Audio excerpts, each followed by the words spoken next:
you through Continuum's expense management functionality. So let's get started. Users can access the expense module by clicking in the tree view. Depending on your permission settings, this will display various options. Today we will be focusing on managing our own expenses, other people's expenses, and expense approvals. So I'm going to start by clicking into the expense summary grid. You will notice that I'm presented with three different views: draft expenses, submitted expenses, and received expenses. Under the Actions section, I have icons that allow me to quickly copy, pin, or delete expense entries.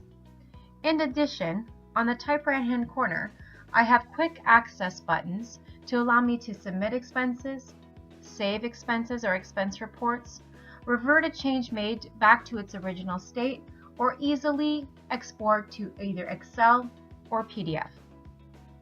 I'd also like to point out the tooltip options on the column headers. By hovering over the columns, I'm presented with tooltips that allow me as a user to quickly be provided with instruction as to what type of information is required in that particular section.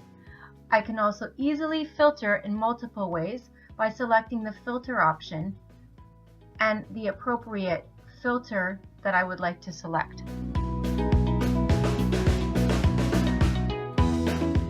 In my draft view, I can create an expense report, or see my rejected expenses. Let's walk through a sample expense.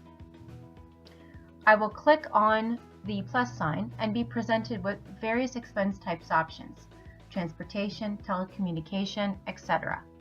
In this example, I'm just going to select phone, and I will be presented with a project listing that I can select from.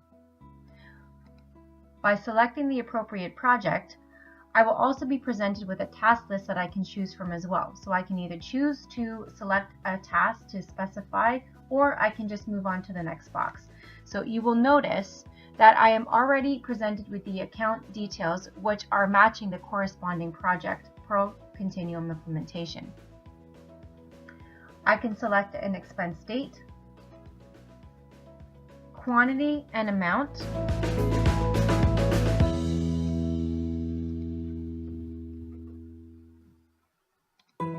and the currency will automatically be defaulted based on the account or project currency settings. I can also change the currency if I need to select a different one. I can select a tax rate,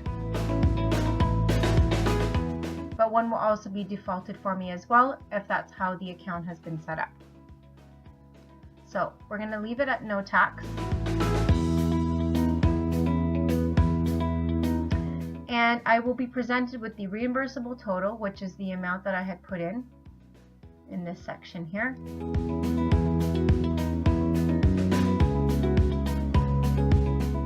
I can then also enter in a comment as well. So let's put phone client expense.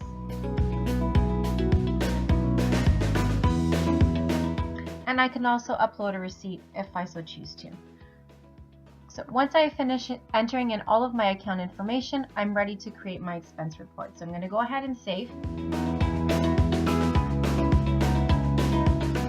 And I can simply check off the expenses that I want to include. For this example, I will just select one expense and click Submit.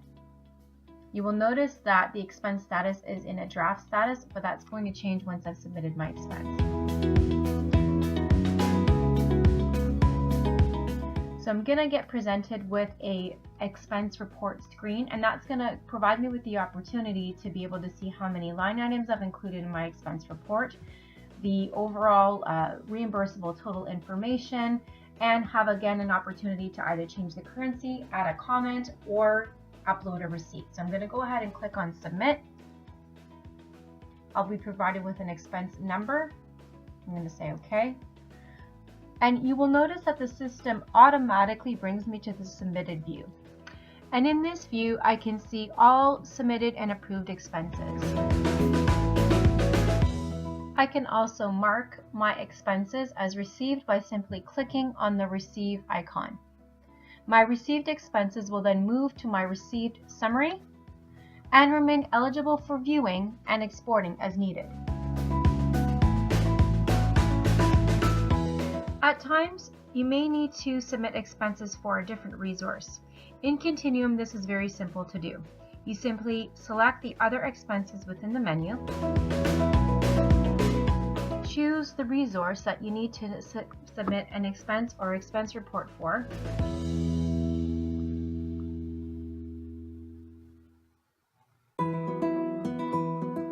and you will see in this view that I'm logging the expense for Tony. So you can enter the expense the same way that I just demonstrated, and it will be recorded as an expense for that particular resource.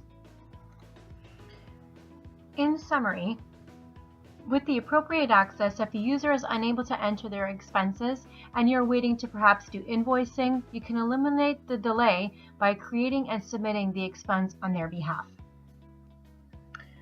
The last section that I want to cover is the expense approvals. If I'm an expense approver, I will receive a notification that I have expenses to approve in the notification section. In this view, I can see that I have expenses to approve for two resources, Beth and Tony. I can expand the entries to view the expense details if I choose, or simply just decide to approve or reject the submissions. I can approve or reject at either the line item level, or I can do an overall approval or reject. Once I have approved or rejected the expenses, the resource will receive a notification. So this takes us to the end of the expense management demo for Continuum. Thank you for watching and have a nice day.